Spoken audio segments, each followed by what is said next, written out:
Hi friends, commerce സ്ട്രെങ്സിലേക്ക് എല്ലാവർക്കും സ്വാഗതം. ഞാൻ നിങ്ങളുടെ ബെസ്റ്റ് ഫ്രണ്ട് സ്റ്റെഫി. ഇന്ന് ഞാനിവിടെ ഡിസ്കസ് ചെയ്യാൻ പോകുന്നത് Mcom third semester financial markets and ഇൻസ്റ്റിറ്റ്യൂഷൻസിലെ ഫസ്റ്റ് ചാപ്റ്ററിൻ്റെ ലാസ്റ്റ് പോർഷനാണ്. അപ്പോൾ ഇതിനു മുമ്പ് ഞാൻ പാർട്ട് 3 വരെ ഓൾറെഡി ഞാൻ ഫസ്റ്റ് ചാപ്റ്ററിൻ്റെ ഇട്ടിട്ടുണ്ടായിരുന്നു. അപ്പോൾ ആ വീഡിയോ ആരെങ്കിലും ഉണ്ടെങ്കിൽ ദയവേത് ആ വീഡിയോ കാണണമെന്നാൽ മാത്രമേ ഈ വീഡിയോ മനസ്സിലാവുള്ളൂ. സോ അധികം ടൈം വേസ്റ്റ് ചെയ്യാതെ ലെറ്റ്സ് ഗെറ്റ് സ്റ്റാർട്ടഡ്. ഓക്കെ, ഇപ്പോൾ പറയാൻ പോകുന്നതാണ് സ്ട്രക്ചർ ഓഫ് ഫിനാൻഷ്യൽ മാർക്കറ്റ്സ്. എന്താണ് സ്ട്രക്ചർ?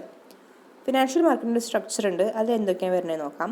പക്ഷേ ഇതിൽ എന്താ പറയുക, ഒരു പാരഗ്രാഫായിട്ടാണ് കൊടുത്തേക്കുന്നത്. നമ്മളത് പോയിന്റ് വൈസ് ആയിട്ട് പഠിക്കുന്നതായിരിക്കും കുറച്ചുകൂടി നന്നാവുക. ഓക്കെ, അപ്പോൾ എന്താണ് മണി മാർക്കറ്റ് എന്ന് നമുക്ക് നോക്കാം. Money market is the sector of the financial market that includes financial instruments that have a maturity or redemption date that is 1 year or less at the time of issuance. അപ്പോൾ എന്താണ്, ഒരു ഇയറോ അതിൽ കുറവോ ആണ് redemption period അല്ലെങ്കിൽ maturity period എന്നുണ്ടെങ്കിൽ അങ്ങനത്തെ financial ഇൻസ്ട്രുമെൻസിനെ ഡീൽ ചെയ്യുന്ന എവിടെയാണ്? മണി മാർക്കറ്റാണ്. They are mainly wholesale markets. അതിനെന്നോട് പറയും ഹോൾസെയിൽ മാർക്കറ്റ്സ് എന്നോട് പറയും. അപ്പോൾ എന്താണ് മണി മാർക്കറ്റ് എന്ന് പറഞ്ഞു കഴിഞ്ഞാൽ maturity or redemption date that is 1 year or less at the time of issuance. Then ഇപ്പം നെക്സ്റ്റ് വരുന്നതാണ് ക്യാപിറ്റൽ മാർക്കറ്റ്. ക്യാപിറ്റൽ മാർക്കറ്റ് എന്താണെന്ന് നമുക്ക് നോക്കാം.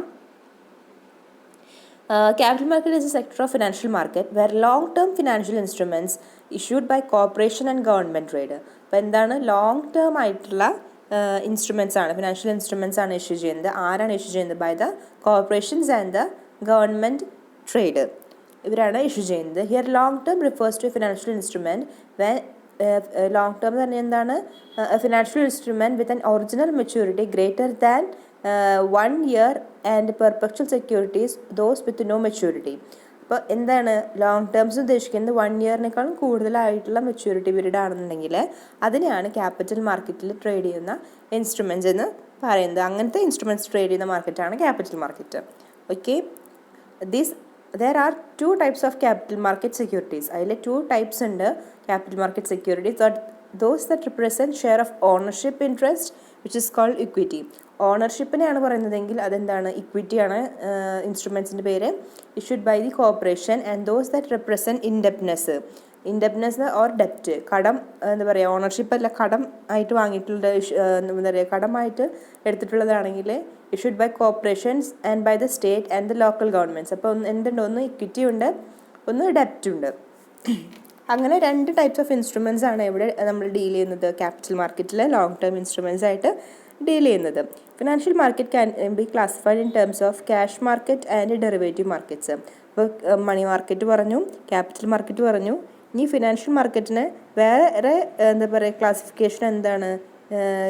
Cash market and derivative market. അപ്പോൾ ക്യാഷ് മാർക്കറ്റ് എന്താണെന്ന് നോക്കാം. The cash market also referred as the spot market. അപ്പോൾ അതിൻ്റെ വേറൊരു പേരാണ് spot market. Is the market of for immediate purchase and sale of financial instruments. പെട്ടെന്ന് നമുക്ക് പർച്ചേസോ സെയിലോ നടത്തണം. എന്തിൻ്റെ? Financial instrument. പെട്ടെന്ന് നമുക്ക് ഒരു എന്താ പറയുക, പണത്തിൻ്റെ ആവശ്യം വന്നു, അപ്പോൾ നമുക്ക് സെയിൽ നടത്താം. പർച്ചേസ് ചെയ്യാൻ തോന്നി, പൈസ കയ്യിലുണ്ട്, അപ്പോൾ അത് കഴിയുന്നേക്കാളും പർച്ചേസ് ചെയ്യണമെന്നുണ്ടെങ്കിൽ പർച്ചേസ് ചെയ്യാം. അങ്ങനെ പെട്ടെന്ന് ചെയ്യാൻ പറ്റുന്ന ഇമ്മീഡിയറ്റ് ആയിട്ട് പർച്ചേസ് ആൻഡ് സെയിൽ നടത്തുന്നതിനാണ് spot market or cash market എന്ന് പറയുന്നത്. In contrast, some financial instruments are contracts that specify that the contract holder has either the obligation or the choice to buy or sell another something at or by some future date. അപ്പോൾ ഇതിലത്തെ എന്താണ് പറയുന്നത്? In contrast, അതിൽ some financial instruments ഉണ്ട്. ചില financial instruments എങ്ങനെയാണ്? Specify that the contract holders has either the obligation എന്ന് പറഞ്ഞിട്ടാണ് അവർക്ക് ബാധ്യസ്ഥതയുണ്ട്, ഓർ ദ ചോയ്സ്, അല്ലെങ്കിൽ എന്താ പറയുക, ഒരു ചോയ്സ് ഉണ്ട്, ഓപ്ഷൻ ഉണ്ട്. എന്തിന്? To buy or sell another എന്താ പറയുക, ഒന്നില്ലെങ്കിൽ വാങ്ങാനോ വിൽക്കാനോ, another something at or by some future date. ഇപ്പോൾ അയാൾ അങ്ങനെ സ്പോട്ട് മാർക്കറ്റിൽ നിൽക്കുമ്പോൾ അയാൾക്ക് ഒബ്ലിഗേഷൻ ഉണ്ട്. എന്തെന്ന് ചിലപ്പോൾ എന്താ പറയുക, തിരിച്ചു കൊടുക്കേണ്ടി വരും, വാങ്ങേണ്ടി വരും. അങ്ങനെ ഓപ്ഷനും ഉണ്ട്, ഒബ്ലിഗേഷനും ഉണ്ട്. അത് ഇപ്പോൾ തന്നെ കൊടുക്കണമെങ്കിൽ കൊടുക്കാം, അല്ലെങ്കിൽ ബൈ സം ഫ്യൂച്ചർ ഡേറ്റിൽ പിന്നെ എപ്പോഴെങ്കിലും ആയാലും മതി. The something that is the subject. ഇതിൽ സംതിങ്, അനദർ സംതിങ് എന്ന് പറഞ്ഞില്ലേ? സംതിങ് എന്ന് പറഞ്ഞതാണ് that is the subject of the contract is called the underlying asset. Something എന്ന് പറഞ്ഞാൽ അസെറ്റിനെ പറയുന്നതാണ് അവർ സംതിങ് കൊണ്ട് ഉദ്ദേശിച്ചത് underlying asset. The underlying asset is a stock, ആവാം, a bond, a financial index, an interest rate, a currency or a commodity. അപ്പം അവർക്ക് എന്താ പറയുക, ഒരു ഒബ്ലിഗേഷണൽ ഈ ചോയ്സ് ഉണ്ട് എന്തിനാ, to buy or sell the bond, the stock, the financial index or interest rate, a currency or a commodity. So, because the price of such contracts derives their value from the value of the underlying assets, these contracts are called derivative instruments, and the market where they are traded are called derivative market. അപ്പം എന്ന് പറഞ്ഞു കഴിഞ്ഞാൽ spot അല്ലെങ്കിൽ cash market എന്ന് പറഞ്ഞാൽ അപ്പോൾ തന്നെ purchase sale നടത്തുന്നു. പക്ഷേ ഡെറിവേറ്റീവ് മാർക്കറ്റ്സ് എന്ന് പറഞ്ഞു കഴിഞ്ഞാൽ ആ ഒരു കോൺട്രാക്റ്റ് എക്സിസ്റ്റ് ചെയ്യുന്നത് എന്തെങ്കിലും ഒരു അണ്ടർലൈങ് അസറ്റിൻ്റെ മുകളിലാണ്. അണ്ടർലൈങ് അസറ്റിൻ്റെ വാല്യൂ എന്തായിരിക്കുമോ അതായിരിക്കും ആ കോൺട്രാക്റ്റിൻ്റെ വാല്യൂ. ആ ബോണ്ടിൻ്റെയോ സ്റ്റോക്കിൻ്റെയോ വാല്യൂ എത്രയാണോ അതായിരിക്കും, അല്ലെങ്കിൽ കറൻസിയുടെ വാല്യൂ എത്രയാണോ അതായിരിക്കും ആ കോൺട്രാക്റ്റിൻ്റെ വാല്യൂ. അപ്പോൾ the value from the value of the underlying asset will be the price of such contract. അപ്പോൾ അങ്ങനത്തെ പറയുന്നതാണ്, അങ്ങനത്തെ കോൺട്രാക്ട്സ് എന്ന് പറയുന്നത്, അങ്ങനത്തെ ഇൻസ്ട്രുമെൻറ്റ്സ് പറയുന്നത് derivative instrument. And these kind of derivative instruments are traded in the derivative market. അങ്ങനത്തെ ഒരു അണ്ടർലൈങ് അസറ്റുള്ള ഒരു അസറ്റ് വെച്ച് ട്രേഡ് ചെയ്യുന്ന മാർക്കറ്റിന് പറയുന്നതാണ് ഡെറിവേറ്റീവ് മാർക്കറ്റ് എന്ന് പറയുന്നത്. അപ്പോൾ ഇതിൽ എത്ര മാർക്കറ്റ് നമ്മൾ പഠിച്ചു? സ്ട്രക്ചർ ഓഫ് ഫിനാൻഷ്യൽ മാർക്കറ്റ്സിൽ ഒന്ന് മണി മാർക്കറ്റ് ഉണ്ട്, എന്നുവെച്ചാൽ 1 year അല്ലെങ്കിൽ ലെസ്. ക്യാപിറ്റൽ മാർക്കറ്റുണ്ട് 1 year or more. Cash market അല്ലെങ്കിൽ സ്പോട്ട് മാർക്കറ്റ്, അതിനെന്ന് വെച്ചാൽ എന്താണ്, പെട്ടെന്ന് cash, immediate purchase and sale. പിന്നെ പറയുന്നതാണ് derivative market, that means the price of such contract derives from the value of the underlying asset. അപ്പം പിന്നെ പറയുന്നതാണ് പ്രൈമറി മാർക്കറ്റും സെക്കൻഡറി മാർക്കറ്റും. അപ്പോൾ ഇത് എത്രയാണെന്ന് നമ്മൾ ശ്രദ്ധിക്കണം കേട്ടോ, പോയിന്റ്സ് ആയിട്ട് പഠിക്കണമെന്ന് ഞാൻ പറഞ്ഞിട്ടുണ്ട്. പിന്നെ financial instrument is first issued, it is sold in the primary market. ഫസ്റ്റായിട്ട് ഫിനാൻഷ്യൽ ഇൻസ്ട്രുമെൻറ്റ് ഇഷ്യൂ ചെയ്യുമ്പോൾ അത് എവിടെയായിരിക്കും വിൽക്കുക? In the primary market. Secondary market which the financial instrument are resold among investors. ഒരു പ്രാവശ്യം വിൽക്കല്ല, ഫസ്റ്റത്തെ ടൈമല്ല, സെക്കൻഡോ തേർഡോ, അങ്ങനെ ഫസ്റ്റത്തെ പ്രാവശ്യം ഒഴിച്ച് സെക്കൻഡോ തേർഡൊക്കെ വിൽക്കണത് എവിടെയായിരിക്കും? സെക്കൻഡറി മാർക്കറ്റിലായിരിക്കും.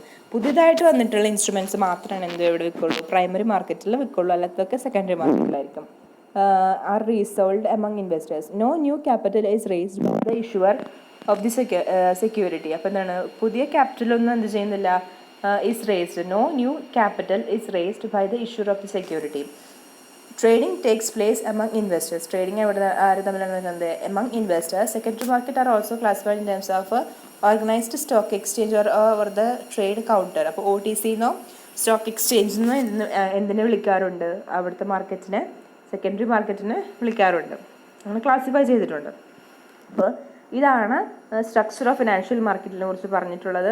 അപ്പം ഫസ്റ്റത്തെ ആണ് ഒന്നാമത്തെ മണി മാർക്കറ്റ്, രണ്ടാമത്തെ ക്യാപിറ്റൽ മാർക്കറ്റ്, ഇത് 2. മൂന്നാമത്തെയാണ് ക്യാഷ് മാർക്കറ്റ് അല്ലെങ്കിൽ സ്പോട്ട് മാർക്കറ്റ് എന്ന് പറയുന്നത്. നാലാമത്തെയാണ് ഡെറിവേറ്റീവ് മാർക്കറ്റ്, അഞ്ചാമത്തെ പ്രൈമറി മാർക്കറ്റ്, ആറാമത്തെ സെക്കൻഡറി മാർക്കറ്റ്.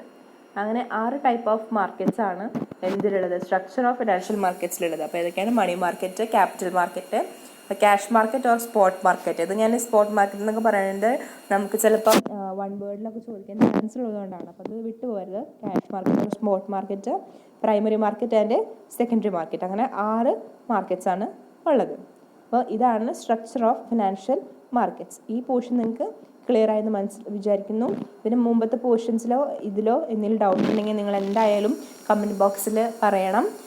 അപ്പോൾ എൻ്റെ വീഡിയോ ഇഷ്ടപ്പെട്ടാണെങ്കിൽ ലൈക്ക് ചെയ്യണം, നിങ്ങൾ ഫ്രണ്ട്സായിട്ട് ഷെയർ ചെയ്യണം. എൻ്റെ ചാനൽ സബ്സ്ക്രൈബ് ചെയ്തിട്ടില്ലെങ്കിൽ സബ്സ്ക്രൈബ് ചെയ്യണം.